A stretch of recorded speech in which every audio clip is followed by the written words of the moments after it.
নমস্কার, আমি জয়শ্রী। আমার নতুন একটি ব্লগে আপনাদের সবাইকে স্বাগত। আজকে আমি আপনাদের সাথে শেয়ার করছি রথের দিনের ব্লগটি, যেদিনকে আমাদের বাড়ি জগন্নাথ দেবের পুজো হয়েছিল।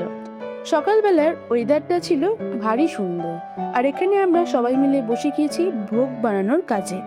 এক এক করে আইটেম রান্না করছি আমরা, আর এদিকে মা পুজোর জিনিসপত্র গুছিয়ে নিচ্ছে। এখানেই যেহেতু পুজো হবে, আর এটা তো আপনারা জানেন, এটা আমাদের ঠাকুর ঘর। পুজোর আগের দিন ঠাকুরঘরটা আমরা একটু ডেকোরেট করে নিয়েছিলাম। বলবেন কেমন লাগছে, জানি বেশি ফোটেনি, তাও একটু ভালো লাগার জন্য আমরা এরকম সাজিয়ে নিয়েছি। আর এখানে ভগবানকে যে ভোগ নিবেদন করা হবে, তার জন্য অনেক রকম ভাজা চলছে। আপনারা তো আমার মিনি ব্লগে দেখিয়েছিলেন। এখন আমি এখানে ময়দা মেখে নেব।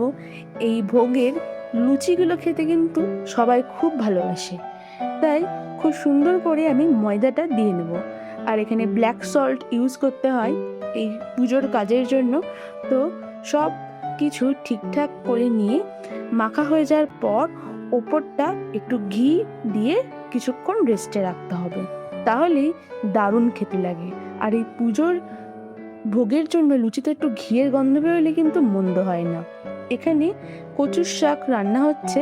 আমি এখানে সুজি রান্না করব, সেই জন্য সুজিটাকে ভালো মতো ভেজে নিচ্ছি। আর ভগবানকে ভোগ নিবেদন করা হবে এই মাটির পাত্রে। দেখুন, সুজি কিন্তু প্রায় হয়ে গেছে। এখানে ও পাঁচমিশালি তরকারিও বসিয়ে দিয়েছে। এই ভোগ বানানোর কাজ করতে আমার খুব ভাল লাগে। যেহেতু জগন্নাথ দেবকে 56 রকমের ভোগ নিবেদন করতে হয়, তার জন্য দেখুন ও কত রকমের মিষ্টি এনেছে। আলুর দম কিন্তু প্রায় রেডি হয়ে গেছে। আর এখানে পনির ভাজা আছে, আর একটুখানি কাজু কিশমিশ ভাজা।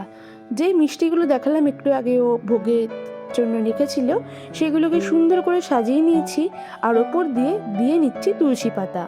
এই তুলসী পাতা দিলেই নাকি ভগবানকে ভোগ নিবেদন করা হয় খুব ভালোভাবে, মানে ভোগের ওপর একটু করে তুলসী পাতা দিয়ে দিতে হয়। পায়েসটাও কিন্তু দেখুন খুব সুন্দরভাবে রেডি হয়ে গেছে, আর এত সুন্দর দেখতে লাগছিল। আপনারা বলবেন আপনাদের কেমন দেখতে লাগছে। আর এদিকে বাচ্চা কাচ্চারা রথ সাজাচ্ছিল। যেহেতু আমরা সকাল থেকে এই ভোগ বানানোর কাজে এতটাই ব্যস্ত ছিলাম যে এদিকে আসাই আর হচ্ছিল না। আর এখানে ঠাকুর মশাই চলে এসেছেন আমাদের পুজো করতে। আপনারা তো ওনাকে চেনেনই। দুপুরের খাবার দাবারের জন্য আনা হয়েছিল ফ্রাইড রাইস, আর ছিল পাঁপড় চাটনির পাতে খাওয়ার জন্য, সাথে ছিল পনিরের একটা তরকারি, আর ছিল চাটনি, আর ছিল আলুর দম। এই ছিল আমাদের দুপুরের মেনু। আর যারা রাতে খাবে তাদের রাতের জন্য। রথটাও কিন্তু বাচ্চাগুলো বেশ সুন্দর সাজিয়েছেন। আর এদিকে চলছে জগন্নাথ দেবের স্নান পর্ব। আমি আমার ইউটিউব চ্যানেলটা ফার্স্ট ভিডিও আপলোড করেছিলাম একটা কলেজের প্রজেক্টের জন্য। তারপরে এই ব্লগিংয়ের দিকে আমার আসা এই জগন্নাথ পুজোর মাধ্যমে। মানে আমাদের বাড়িতে 2 বছর আগে যখন জগন্নাথ দেব প্রতিষ্ঠা হন, সেদিন ছিল উল্টো রথ। সেই দিন থেকে আমি ভিডিও আপলোড করি এই ব্লগিংয়ের। আমার ফার্স্ট ভিডিওই ছিল এই আমাদের বাড়িতে জগন্নাথ দেবের প্রতিষ্ঠা নিয়ে। আর দেখতে দেখতে 2 বছর কেটে গেল। আজ প্রায় আমার সাবস্ক্রাইবার্স হয়েছে 882টা মতো।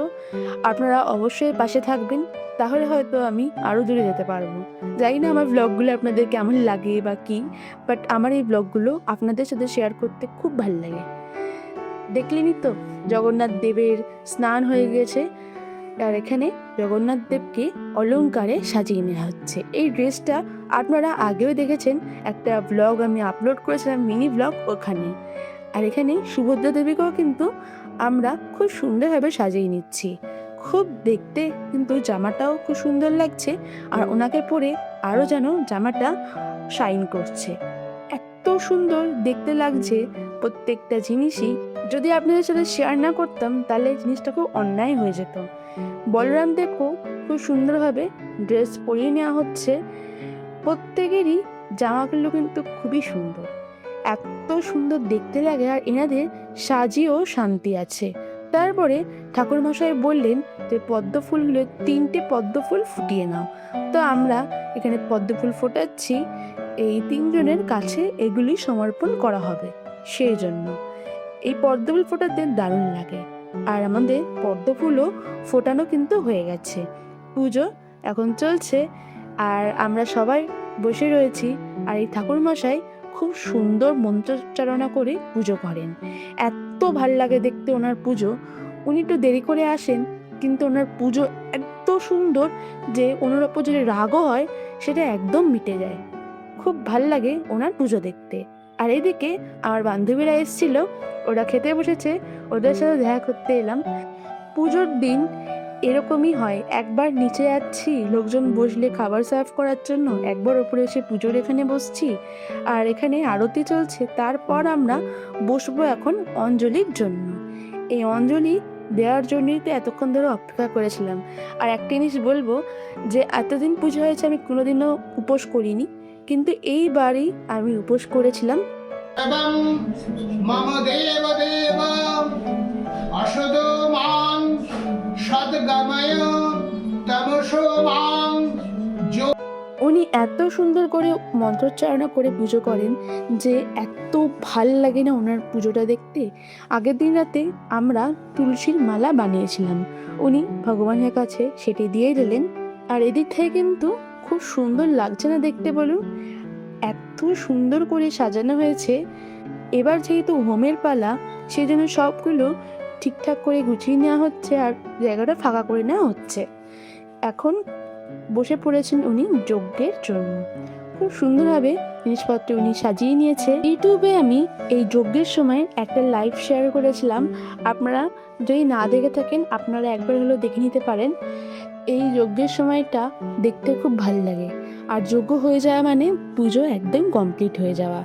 তাই ভাবলাম আপনাদের সাথেও এগুলো শেয়ার করি। এগুলো শেয়ার করলে আপনারাও দেখতে পারবেন। অনেকেই আছেন যারা বাড়ি থেকে বাইরে থাকেন, অনেক দূরে, বাড়িতে আসতে পারেন না কোনো অকেশনে, তারা এই ভিডিওগুলোর মাধ্যমে যাতে খুশি হন সেটা আমি প্রত্যেকবার চেষ্টা করি। অগ্নয়ে স্বাহা ইদামহো বিরিনৈবেদ্যমগ্নয়ে স্বাহা অগ্নি প্রজ্বলিতম জাতবেদম সুবর্ণ বর্ণমমলম সমীধম বিশ্বমুখম অগ্নেতম জগন্নাথ নমাসি জগন্নাথ নাম্নে অগ্নয়ে নমঃ। ওম প্রজাপতি সংভৃত দুর্ভয়া ওম নমঃ মধুসূদনায় স্বাহা ইদম সাকল্যম অগ্নয়ে স্বাহা ইদম সহ্য।